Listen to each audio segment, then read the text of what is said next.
1,00,000 మంది శివభక్తులతో కలిసి మహారుద్రాక్ష పూజలో పాల్గొనండి. వెంటనే కాల్ చేసి మీ పేరును నమోదు చేసుకోండి. నమస్తే, welcome back to Suman TV. Present మనతో పాటు ఉన్నారు ఎక్స్ ఐపీఎస్ ఆఫీసర్ రెడ్డన్న గారు. నమస్తే సార్. నమస్కారం అండి. Sir, Nandu's world scam already మనం ఒక వీడియోలో మాట్లాడుకున్నాం కూడా దీని గురించి. అది ఇంకా నడుస్తుంది కేసు.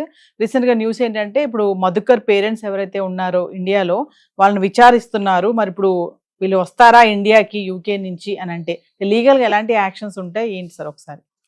ఒకటి, వీళ్ళిద్దరూ వేరే దేశంలో అంటే యూకేలో మీకు ఉద్యోగాలు ఇప్పిస్తామని చాలామంది దగ్గర డబ్బులు వసూలు చేశారు. వసూలు చేసి వీసాలు ఇప్పించకపోగా అక్కడ 2 కంపెనీలు వాడి అఖండ సొల్యూషన్స్ అని, అది వాంది కాదు, ఫైజల్ అనే పాకిస్తాన్ వాడిది, వానికి ఏదో మాయమాటలు చెప్పి వాడి దగ్గర 70 లక్షలు కొట్టేసి వాణ్ణి దూరం చేసినారు, వాణ్ణి మోసం చేశారు. ఈ వీళ్ళు అఖండ సొల్యూషన్స్ పేరు మీద ఇంకా వేరే కంపెనీల పేరు మీద మీకు వీసాలు ఇప్పిస్తాము, అక్కడ మా కంపెనీలు ఉన్నాయని చెప్పి యూకేలో వాళ్ళని కొందరు ఇండియా నుంచి కొందరు పిలిపించుకున్నారు.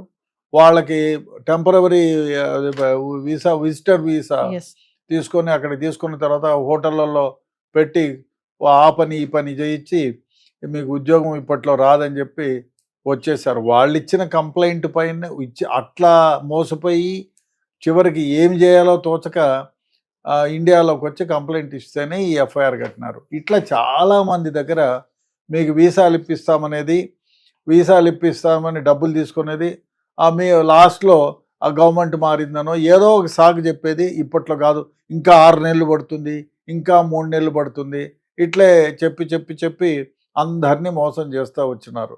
మోసం చేస్తూ వచ్చి చివరికి ఒక కపుల్ని ఈ విధంగా మోసం చేసినారు. వాళ్ళు ఇండియాకు వచ్చి అక్కడ అన్ని పాటలు పడి చివరికి అడుక్కు తిని ఏదో ఇండియాకు వచ్చేసినారు. వచ్చేసిన తర్వాత డబ్బులు ఎప్పుడు అడిగినా కూడా రేపు అన్నాడు, మా నాన్నను గలువు, ఆ మోహన్ రావు అని వాళ్ళ నాన్న ఉన్నాడు, వాళ్ళ నాన్నను గలవమన్నాడు. ఇంకో దరిద్రమైన వ్యవహారం ఏమంటే వీడు కొన్ని డబ్బులు వాళ్ళ నాన్నకు కూడా ట్రాన్స్ఫర్ చేశాడు. సో వాళ్ళ నాన్న అడిగితే లేదు నాకేం పంపించలేదు, డబ్బులు లేవు, వస్తే ఇస్తాను అని చెప్పి ఆయన 2 నెలలు పడుతుంది, నెల వస్తుంది, ఇట్లా అని చెప్పి ఏదో చెప్తా వచ్చినారు. చివరికి వాళ్ళు పోలీస్ కంప్లైంట్ ఇచ్చారు. పోలీస్ కంప్లైంట్ ఇస్తే పోలీసులు ఎఫ్ఐఆర్ కట్టినారు. వీళ్ళని కాంటాక్ట్ చేస్తే యూకే నుంచి రేపు వస్తాం, ఎల్లుండి వస్తాం అని చెప్పి చేస్తూ ఉన్నారు. సో దానివల్ల వాళ్ళు పోలీసులు వాళ్ళ నాన్న మోహన్ రావును కూడా A3గా అంటే A1 జాగర్లపూడి మధుకరు, రమానందన్, ఆమె అయితే మరీ అన్యాయం. ఈ మధ్యకాలంలో ఒక సినిమాలో కూడా యాక్ట్ చేసిందంట ప్రముఖ యాక్టర్తో. సో అది చేయొచ్చులేండి, దానిదేముంది కానీ.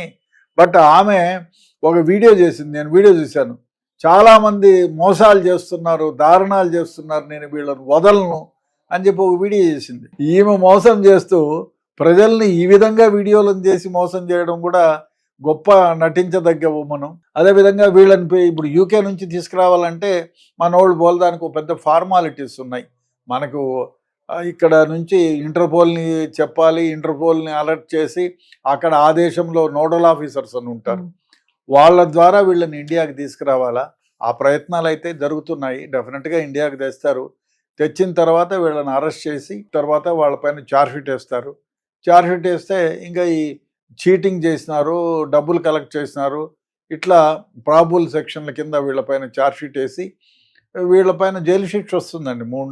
6 నెలల నుంచి 4 ఏళ్ల వరకు, 4 నుంచి చీటింగ్ చేశారు కాబట్టి 5 ఏళ్ల వరకు జైలు శిక్ష పడుతుంది. సో దానికి ఆధారాలన్నీ ఉన్నాయి. ఎందుకంటే వీళ్ళు డబ్బు తీసుకుని ట్రాన్స్ఫర్ చేశారు.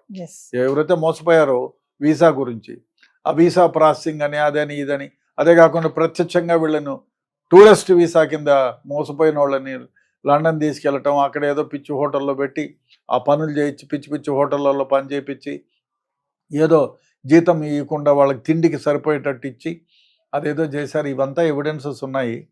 కాబట్టి వీళ్ళు ఇండియాకి రప్పించడానికి టైం పడుతుంది, ప్రాసెసింగ్ అంతా జరుగుతూ ఉంది. వాళ్ళ అమ్మ నాయన కూడా కంప్లైంట్ చేశారు, మీరు రాకపోతే వేరే విధంగా ఉంటుంది కేసు, వాళ్ళు వచ్చిన తర్వాత ఇంకా వేరే విధంగా చాలా కేసులు పెడతామని ఏదో బెదిరించినట్టుంది. వాళ్ళ అమ్మ నాన్న కూడా మోహన్ రావు కూడా కొడుకుని మధుకర్ని ఫోన్లో మాట్లాడించినట్టున్నారు.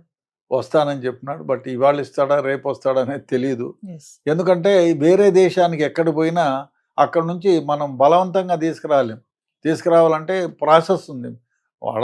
మనకు ఒడంబడిక ఉంటుంది, ఉన్నా కూడా అక్యూజ్డ్ని అక్కడ నుంచి తీసుకురావాలంటే కొంచెం టైం పడుతుంది ఆ ప్రాసెస్ అంతా అవ్వడానికి. సో గవర్నమెంట్కి కూడా ఆ విధంగా చేశారు. ఆ ప్రాసెసింగ్ కూడా ఉంది. ఇవాళ కాకపోయినా రేపు వాళ్ళని అరెస్ట్ చేసి తీసుకొస్తారు. అప్పుడు వాళ్ళని ఛార్జ్ షీట్ వేసి జైల్లో ప్రాసెస్ అంటే సార్ ఇప్పుడు వాళ్ళు కనుక ఇండియా వస్తే, వైఫ్ అండ్ హస్బెండ్ ఎవరైతే నందు అండ్ మధుకర్ ఉన్నారో వాళ్ళు కనుక ఇండియా వస్తే ఇమీడియట్లీ వాళ్ళని అరెస్ట్ చేసే ఛాన్సెస్ ఉన్నాయంటారా? ఎందుకు లేదు, డెఫినెట్గా అరెస్ట్ చేస్తారు. అరెస్ట్ చేసి జైలుకు పంపించినా బెయిల్ వస్తుంది. ఆ బెయిల్ వచ్చినా కూడా వీళ్ళ పాస్పోర్ట్స్ క్యాన్సిల్ చేపిస్తారు. వీళ్ళ పాస్పోర్ట్స్ మీద అదే కాకుండా అన్ని పాస్పోర్ట్ కేంద్రాలకి, తర్వాత ఇంటర్నేషనల్ ఎయిర్పోర్ట్లకు అన్నిటికీ రాసి ఈ పాస్పోర్ట్ ఉన్న వ్యక్తులను మీరు అలో చేయొద్దని చెప్పి చెప్తారు. అదేవిధంగా కోర్టు వాళ్ళు మీ పాస్పోర్ట్లను సరెండర్ చేయమని చెప్తారు.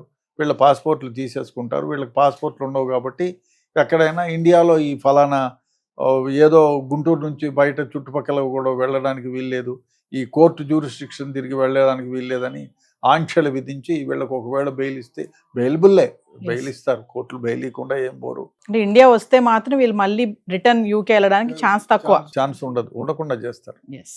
Thank you.